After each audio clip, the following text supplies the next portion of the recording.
Mahsur kaldı. Ne istiyorum oğlum?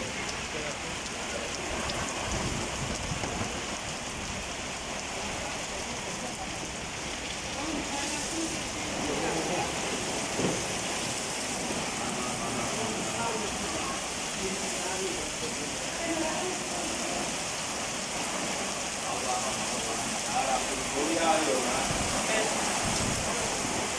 Oo.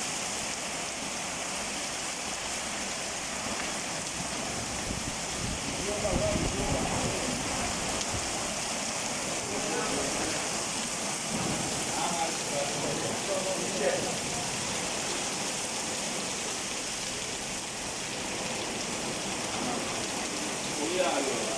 Bu yağmayan şimdi ya. Abi ekin arkayı. Dur.